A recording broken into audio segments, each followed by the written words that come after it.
और सैलाब की सूरत हाल ये है कि मुल्क में तकरीबन हर जगह ही सिवाय अपर पंजाब के केपी के बलूचिस्तान और सिंध का काफ़ी इलाका सैलाब में डूब चुका है, जिसकी वजह से अभी तो आफ्टर इफ़ेक्ट्स नहीं पता चल रहे, लेकिन बहुत जल्दी ही सब कुछ वाज़ेह होना शुरू हो जाएगा और हो भी रहा है।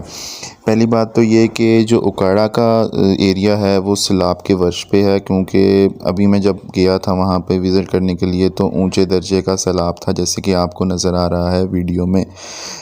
ऊंचे दर्जे के सैलाब का मतलब है कि वो तकरीबन रोड के टच करने के करीब है पानी नहर का, लेकिन इतना नहीं है कि अगर जो है वो पानी वहाँ से बाहर आके आबादियों तक जाएगा। हो सकता है कि अगर बारिश कंटिन्यू रही 2 या 3 घंटे तक तो हो सकता है कि आसपास के जो देहात हैं उनमें सैलाब आ जाए, नहर से निकल के पानी ओवरफ्लो होके गाँव के अंदर दाखिल हो जाए। लेकिन फ़िलहाल ऐसी कोई सिचुएशन नहीं है, रेड अलर्ट नहीं है, अल्लाह का शुक्र है। लेकिन जो दूसरा आफ्टर इफ़ेक्ट है वो ये हुआ है कि चीज़ें नापैद होना शुरू हो चुकी हैं। स्पेशली जो चीज़ें थी एग्रीकल्चर से रिलेटेड थी, जो कि सब्ज़ियां हैं, फल हैं, दालें हैं और बहुत सी रोज़मर्रा की चीज़ें जो कि आम ज़िंदगी में इस्तेमाल होती हैं।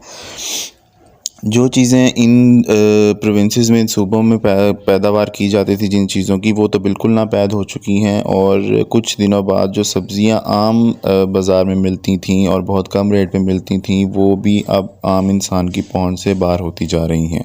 प्याज का रेट आज चल रहा है 350 रुपये किलो, जो कि 50 रुपये किलो या 40 रुपये किलो मिलता था। इसी तरह प्याज का भी रेट बढ़ गया है। लहसुन, अदरक, जो कि आम इंसान की आम ज़रूरत है खाने पीने के लिए, उस चीज़ का खुदा ना करे कि कहत पड़ जाए, क्योंकि सब एग्रीकल्चर लैंड बर्बाद हो चुका है और इन स्पेसिफ़िक सब्ज़ियों के लिए स्पेसिफ़िक लैंड रिक्वायर्ड होता है, जो कि उस लैंड का एनवायरनमेंट होता है, उसका वेदर होता है, वो फेवरेबल होता है इन सब्ज़ियों के लिए। पंजाब में 3-4 सब्ज़ियाँ सिर्फ़ होती हैं और वो भी जो हैं वो इस वजह से नापैद हो जाएंगी क्योंकि उनकी पैदावार इस लिहाज से नहीं की जा रही थी जिस लिहाज से की जानी चाहिए थी।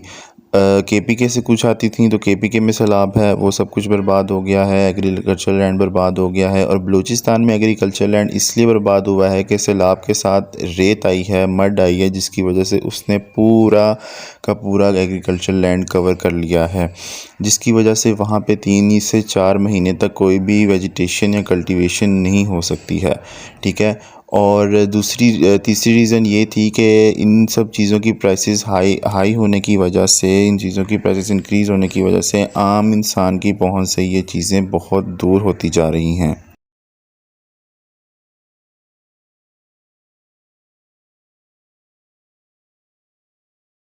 इस चीज़ का बेहतरीन हल यही था कि हम घरों में कुछ ना कुछ जो है वो सब्ज़ियां अपनी ज़रूरत के लिए लगा लें, लेकिन ऐसा नहीं हो सका क्योंकि कुछ लोग तो कर सकते थे, कुछ लोग ये नहीं कर सकते थे।